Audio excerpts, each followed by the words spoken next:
School শিক্ষার্থীদের বিজ্ঞান চর্চা ও গবেষণায় উৎসাহ বাড়াতে বিকাশ বিজ্ঞান চিন্তা বিজ্ঞান উৎসবের তৃতীয় আসর আয়োজন করা হয়েছে। বিকাশ এবং বিজ্ঞান ভিত্তিক মাসিক পত্রিকা বিজ্ঞান চিন্তা এই উৎসবের আয়োজন করেছে।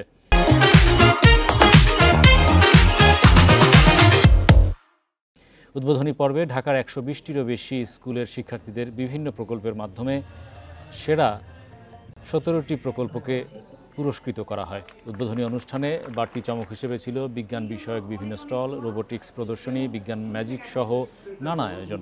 অনুষ্ঠানে উপস্থিত ছিলেন শিক্ষাবিদ মোহাম্মদ কায়কোবাদ, বিকাশের chief external and corporate affairs officer Sheikh Mohammad Monirul Islam সহ অনেকেই।